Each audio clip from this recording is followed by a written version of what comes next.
Hey, what's going on guys? Matthew here, and in today's video, I'm going to be talking about the Facebook banpocalypse. This is basically where a bunch of Facebook accounts are getting banned right as they start advertising. So in this video, I'm going to show you guys a few methods on how to stay away from this and make sure that you're complying with all of Facebook's rules. Now, before I get into that, guys, remember, every single video I actually give away a free mentorship call. And to enter, all you got to do is like, comment, and subscribe. And the winner from the last episode is Heidi Fuss. So Heidi Fuss right here, congratulations. Message me on Facebook and we can get that call scheduled. All right, guys, so in this video, I'm going to be talking about 4 things. What is banpocalypse? How to have your website covered and complying with all of Facebook's policies, how to avoid copyright and getting your ads approved, and free plus paid resources for creating ads. All right, so those are the 4 things I'm going to be covering in this video. So let's get into it. Banpocalypse. So since early November, Facebook has been cracking down on new Facebook ads accounts. So as you guys know, everything is going wacky tobacky with online advertising. Companies are taking precautions on new advertisers because they're usually the riskiest and the ones that pose the biggest threat. What usually happens here is that ads are not approved and then followed by your ad account being disabled. So this happens, within like 5 minutes basically. And there's really 2 major causes of this happening. And the first one is being because you're using ads that are too similar to competitors.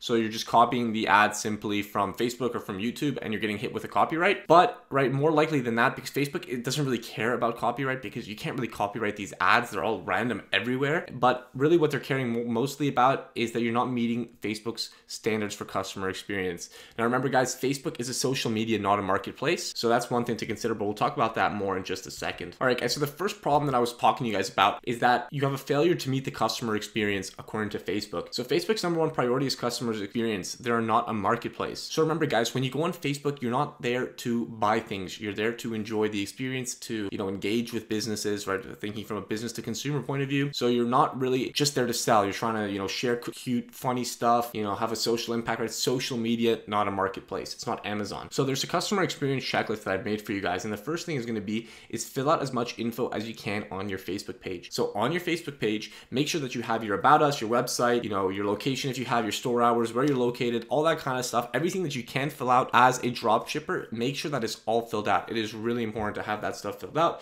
Facebook wants to know that you're not a bot, basically. All right, you want to have 5 to 10 posts on your timeline. So here, what you're going to want to do is go on YouTube, go on Tumblr, Pinterest, any one of those websites, or even on Facebook, search up the main keywords that are related to your niche or that's something that you want to have on your store, copy those videos and post them on your own timeline. Don't just share the reposts, actually download that video with an MP4 from Facebook to MP4 website and just post that video as if it was your own content. All right, so you're gonna want 5 to 10 of these posts and make sure that these are not product posts, right? Maybe share like an about us page that you have on your website, share some funny memes, share some cute dogs, stuff like that, right? Just make it seem like your page is really social. That's a huge thing for Facebook. Facebook wants to know that you're not just abusing their system, spamming customers, because again, customers are not happy when all you see is products. All right, so the third thing you're going to want to have is a high quality cover photo and display picture. That's pretty self-explanatory. You can just head over to Canva and they have all the pre-made templates that you need.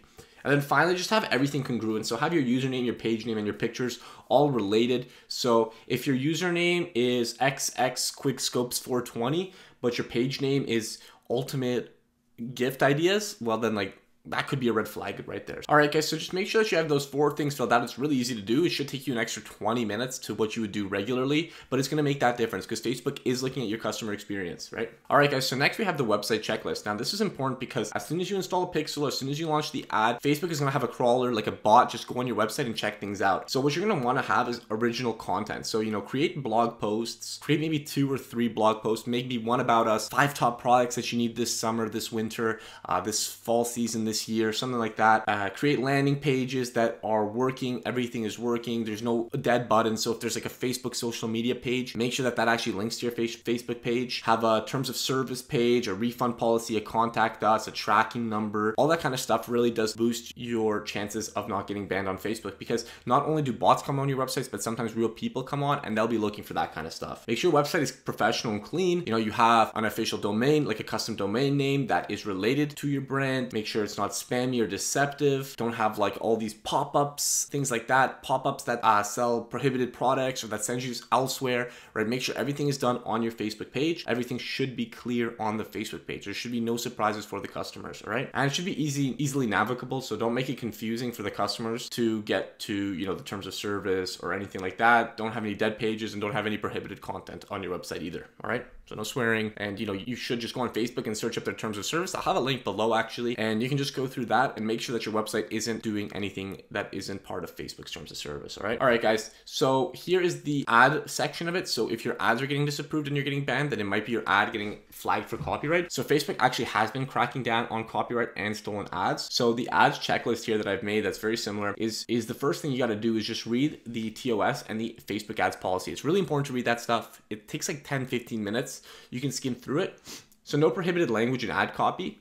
So keep it simple, no spammy or deceptive. Don't make it seem like it's some crazy stuff. Just really write what it is, right? Make it simple, make it clear, right? Plus that whole idea of like, get yours here now, get yours here now, hasn't been working that well recently, to be honest, for me. So just make sure that you're keeping it a little bit easier and kind of more professional, okay? So don't make it too dropshippy what all the gurus are teaching, all right? Use non-watermarked video. So that's pretty obvious. Don't download a video that has a watermark on it and then just take it. What you're gonna wanna do is go on YouTube, go on AliExpress, find stock videos from this product and just rearrange it. Find stock videos from elsewhere. We'll talk about that in a minute. So just rearrange ads. Don't just take one from one source. Take from as many sources as you can if you're not making your own ad. So don't be misleading. Nothing to cause people to flag or to be offended. So you don't want people flagging your videos, obviously, because it's offensive or something like that. So be careful about what you write. So obviously the best is to simply make your own video. So all of these steps before were if you were downloading other people's content, but the best thing to do is to make your own ad.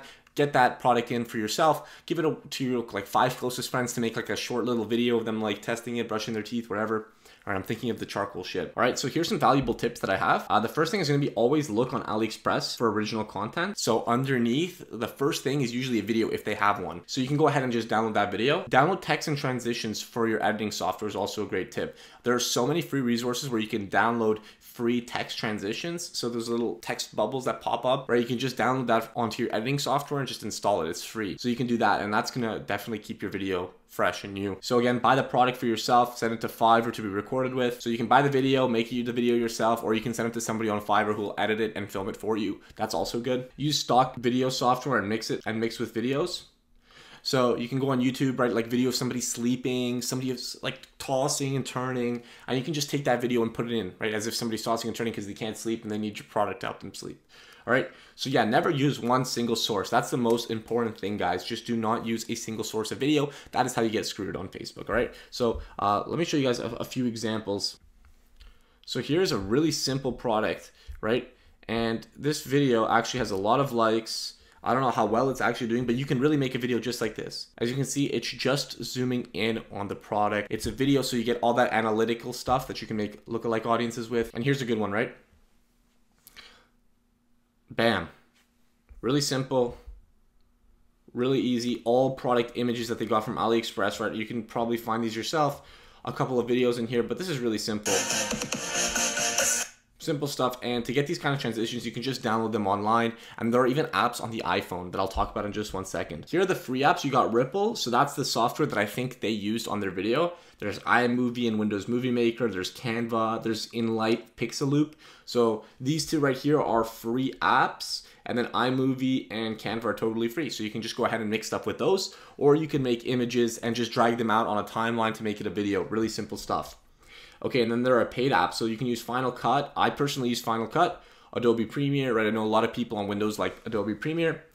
And you can use the stock transitions, or you can go buy transitions. You can do download transitions that'll make things better for you, make things easier. You can use Fiverr, and actually you can use Niche Scraper as well. They have a little software that you can just drag in photos from AliExpress, and it'll just like mix it up for you and put some text at the top for you. So if you guys want to use Niche Scraper, it's a product research app. You can go click the link below where I make a review. All right. So guys, I hope that helps. This is how you avoid getting banned on Facebook. It's very simple. All you got to do is follow these steps, put in a little bit of extra work, not much extra work, and you'll prevent yourself from getting banned and getting screwed up from the beginning. Because the beginning is where you're the most risky to Facebook, and that's where you want to be the most careful. So guys, if you enjoyed this video, if you got some value, if this helped you not get banned, remember guys to like, comment, and subscribe. It helps me out so much. And remember to click the links down below if you guys need the 25 top products, and everything else is in the description. Anyway, guys, I'll see you guys in the next video. Peace.